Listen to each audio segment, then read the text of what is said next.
એન્જિનિયરિંગની અંદર જો તમારે એડમિશન લેવું હોય તો એના માટે તમારે એસીપીસીનું ફોર્મ ભરવાનું હોય છે. હવે દર વર્ષે ઘણા બધા વિદ્યાર્થીઓ એસીપીસીના ફોર્મ ભરવામાં મિસ્ટેક કરતા હોય છે. જ્યારથી એસીપીસીનું ફોર્મ ભરવાનું ચાલુ થયું છે ત્યારથી અમારી ઉપર 250થી વધારે મેસેજીસ આવી ગયા છે કે સર અમે ફોર્મ ભરવામાં આ ભૂલ કરી દીધી, આ ડોક્યુમેન્ટ ખોટું અપલોડ કરી દીધું છે, અહીંયા આ ભૂલ છે, હવે એડિટ કેવી રીતે કરીએ. ઓલરેડી આપણે એસીપીસીનું ફોર્મ કેવી રીતે ભરવાનું છે એનો એક ડિટેલ વિડીયો આપણી યુટ્યુબ ચેનલ પર મૂકેલો છે. તો ખાસ આજના વિડીયોની અંદર હું તમને ઘણી બધી ઇમ્પોર્ટન્ટ વસ્તુઓ એસીપીસીના ફોર્મ ભરવાની પણ કહેવાનો છું અને સાથે સાથે એક એક્ઝામિનેશન આવી રહી છે એનું પણ ફોર્મ કેવી રીતે તમારે ભરવું એ પણ હું તમને ઓનલાઈન બતાવવાનો છું. તો યસ દોસ્તો, મારું નામ છે પ્રિયેશ પટેલ. આપ સર્વેનું ખૂબ ખૂબ હાર્દિક સ્વાગત છે પ્રિય સર વિદ્યાપીઠ પ્લેટફોર્મની ઉપર. સૌથી પહેલા તો ચેનલની ઉપર નવા હોય સબસ્ક્રાઇબ કરીને બેલ નોટિફિકેશન પ્રેસ કરી દો. એડમિશન માટેના વોટ્સઅપ ગ્રુપ બનાવેલા છે, જોડાઈ જજો, ડિસ્ક્રિપ્શનમાં લિંક છે. અને બોર્ડની તમારે ઇમ્પ્રુવમેન્ટ બેચમાં જોડાવવું હોય તો online offline English medium Gujarati મીડિયમની બેચ ચાલુ થઈ ગઈ છે. ડિસ્ક્રિપ્શનમાં એનો પણ વિડીયો છે, જોઈને અમારો કોન્ટેક્ટ કરી શકો છો. સૌથી પહેલા એસીપીસીનું જે ફોર્મ ભરવાનું છે એનો વિડીયો હું તમને બતાવી દઉં. આપણે આપણી યુટ્યુબ ચેનલ પર પણ મૂકી દીધેલો છે અને એમાં કેટલા ડોક્યુમેન્ટની રિક્વાયરમેન્ટ છે ને કઈ લેંગ્વેજમાં જોઈશે અને કઈ તારીખ પછીના જોઈશે એ પણ માહિતી આપણે આપી દીધી છે. જો હું તમને બતાવી દઉં, ખાસ એ બંને વિડીયો તમારે જોવાના છે. અમે સમયાંતરે ગ્રુપમાં નાખતા હોઈએ છીએ. આ રહ્યો એસીપીસી એડમિશન રિક્વાયર્ડ ડોક્યુમેન્ટ અને કઈ લેંગ્વેજમાં જોશે. આની અંદર મિત્રો આપણે લેંગ્વેજ પણ બતાવી દીધી છે અને કઈ તારીખ પછીનું જોશે એ પણ બતાવ્યું છે. એટલે પહેલા તો તમે આ જોઈ લેજો. પછી એસીપીસી એડમિશન એન્જિનિયરિંગમાં કેવી રીતે રજીસ્ટર કરવાનું છે. જ્યારે આપણે આ વિડીયો બનાવ્યો ત્યારે એમાં એક ઓપ્શન નહોતો. કયો ઓપ્શન? બેંક એકાઉન્ટ ડિટેલ વાળો. હવે એ ઓપ્શન એડ કર્યો છે. એ શું છે કે ઘણી બધી વખત વિદ્યાર્થીઓને પૈસા રિફંડ કરવાના હોય છે એસીપીસીમાંથી. TFWA સીટ મળી જાય, ગવર્મેન્ટમાંથી પ્રાઇવેટમાંથી ગવર્મેન્ટ મળી જાય, તો પહેલા રાઉન્ડમાં તમે જે ફીસ ભરી હશે ને તમને પાછી આપવાની હોય છે.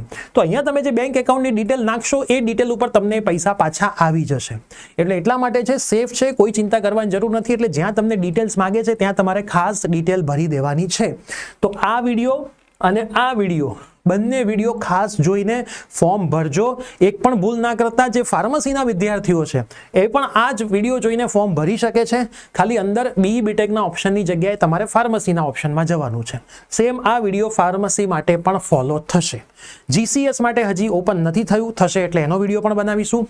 ACPDC ડિપ્લોમા માટે પણ હજી ઓપન નથી થયું, થશે એટલે એનો પણ વિડીયો બનાવીશું. હું વાત કરવા માટે જઈ રહ્યો છું વેદમ સ્કૂલ ઓફ ટેકનોલોજીના ફોર્મ તમારે કેવી રીતે ભરવાના છે. કેમ કે વેદમ સ્કૂલ ઓફ ટેકનોલોજીની પણ ઓનલાઈન એક્ઝામિનેશન થવા માટે જઈ રહી છે. વેદમ સ્કૂલ ઓફ ટેકનોલોજી એ AIની પ્રીમિયમ કોલેજમાંની એક કોલેજમાં આવે છે, જેમાં 4 વર્ષનો ઓન કેમ્પસ પ્રોગ્રામ હોય છે, જેમાં વિદ્યાર્થીઓને BTechની કમ્પ્યુટર સાયન્સ વિથ આર્ટિફિશિયલ ઇન્ટેલિજન્સની ડિગ્રી આપવામાં આવે છે. અને દરેકે દરેક વિદ્યાર્થીઓને ફર્સ્ટ ડે થી મેકબુક આપવામાં આવે છે, જેથી વિદ્યાર્થી પહેલા દિવસથી સ્કિલ ઉપર ફોકસ કરે, કોડિંગ ઉપર ફોકસ કરે અને ઇન્ડસ્ટ્રી માટે રેડી થાય. એમની ઓનલાઈન VSAT એક્ઝામિનેશન માટે ફોર્મ તમારે ભરવા માટે સૌથી પહેલા જવાનું છે apply.vedam.org. ગૂગલમાં તમારે સિમ્પલ લખવાનું છે apply.vedam.org. એટલે આ રીતનું ઓપન થશે. લાસ્ટ ડેટ છે એપ્લાય કરવાનો 28 એપ્રિલ 2026 અને એમની એક્ઝામ ડેટ છે 29 એપ્રિલ. સૌથી પહેલા તમારે તમારું અહીંયા નામ લખવાનું છે, ઈમેલ એડ્રેસ લખવાનો છે, મોબાઈલ નંબર લખવાનો છે, તમને OTP આવશે, પાસિંગ યર તમારે લખવાનું છે, 12th નું કઈ સ્ટ્રીમ હતી એ લખવાનું છે, વેદમ વિશે તમને ક્યાંથી ખબર પડી એ લખવાનું છે અને કયું કેમ્પસ તમે પ્રેફરન્સ કરશો એ તમારે સિલેક્ટ કરવાનું છે. ને પછી એપ્લાય નાઉ બટન ઉપર ક્લિક કરી દેવાનું છે. અહીંયા લખેલું છે કે એલિજિબિલિટી શું છે, 2025-2026 12th સ્ટુડન્ટ વિથ PCM 50% વધારે હોવા જોઈએ 12th બોર્ડની અંદર અથવા તો ઓવરઓલ. એક્ઝામ ડેટ 29 એપ્રિલ છે અને mode of exam online exam છે. લેપટોપ અને PC માંથી તમે આ આપી શકો છો. જેવું તમે એપ્લાય બટન ઉપર ક્લિક કરશો એટલે તમને એકેડેમિક પ્રોફાઇલનો ઓપ્શન આવશે, જેમાં 10th અને 12th ની તમારે ડિટેલ્સ નાખવાની હશે. અને જો 12th નું રિઝલ્ટ હજી નથી આવ્યું તો તમારે ત્યાં એપિરિંગ સિલેક્ટ કરવાનું છે. કેમ્પસની અંદર તમારે ગુરુગ્રામ અથવા તો પુણેમાંથી જે કેમ્પસ તમારે પસંદ કરવું હોય એ કેમ્પસ તમે પસંદ કરશો. 1000 રૂપિયા તમે એક્ઝામ ફી ભરીને VSAT ની એક્ઝામ આપી શકશો. જેટલા પણ ડોક્યુમેન્ટ્સ તમારા માંગે છે તમામે તમામ ડોક્યુમેન્ટ્સ તમારા અપલોડ કરવાના રહેશે. તમારે એક્ઝામ માટેનો જે સ્લોટ છે 29 એપ્રિલનો એ સિલેક્ટ કરવાનો રહેશે અને એ ટાઈમે તમારે 29 એપ્રિલે એક્ઝામ આપવાની રહેશે. હવે સૌથી મોટો સવાલ એવો થાય કે કેમ વેદમની અંદર એડમિશન લેવું જોઈએ. તો વેદમની અંદર એડમિશન લેવા માટે એમના જે મેન્ટર્સ છે એ અહીંયા મોટો રોલ અદા કરે છે. જો હું એમના ઇન્ડસ્ટ્રી લીડરની વાત કરું તો સુભેશ કુમાર જે એક્સ ગૂગલ, જેમનો 6+ યર્સનો ટીચિંગ એક્સપિરિયન્સ છે, અમન કુમાર જે SDE છે, એપલ, એક્સ માઇક્રોસ્કોપ અને ઘણી બધી કંપનીઝના હું એક્સપર્ટ મેન્ટર્સની વાત કરું તો આશીષજી જે એપલમાંથી છે, અમનપ્રીત સિંહ સોફ્ટવેર એન્જિનિયર ગૂગલમાંથી છે, એક્સ મેન્ટર ગ્રાફિક્સ ઓયોના છે.